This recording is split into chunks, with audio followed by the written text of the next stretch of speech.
Hello, my name is Bautista Ceniceros.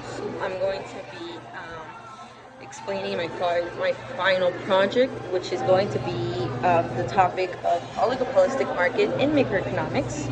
So when we want to define oligopoly, we have an industry that has just a few sellers. And one firm is large enough to influence the price. An example, Coca-Cola, McDonald's. What happens here is that the products can be similar, identical, or differentiated.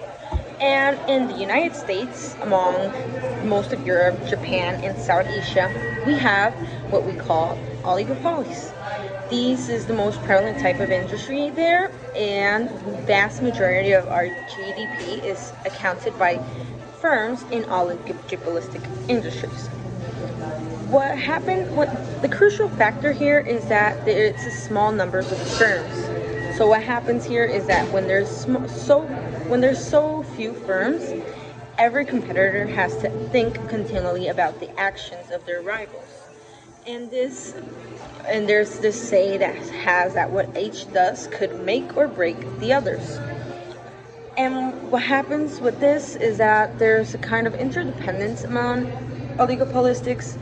A clear example I would think we have here in the airlines in Mexico, where these airlines, there's just a few of them, and we have the ones that are international, the ones that are for local flights in Mexico. So each one has to think about what the other one is doing, including price, quality,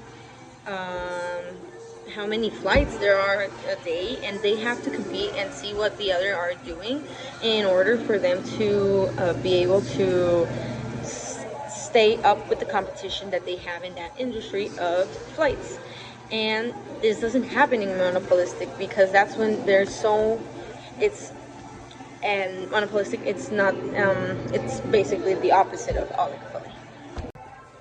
Hello, my name is Bautista Ceniceros. I'm going to be explaining my final project, which is going to be the topic of oligopolistic market in microeconomics. So when we want to define oligopoly, we have an industry that has just a few sellers. And one firm is large enough to influence the price. An example, Coca-Cola, McDonald's.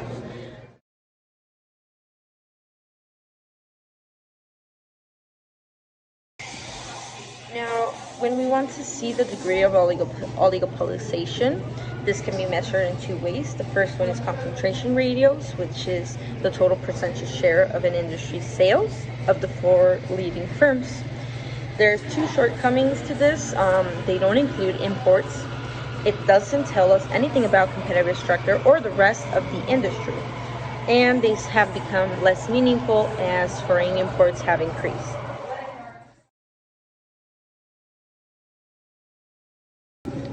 And the other one is HHI, or Herfindahl-Hirschsprung Index, if I pronounce that right. It's the sum of the squares of the market shares of each firm in an industry. In a monopoly, the opposite of oligopoly, it has 100% of market share.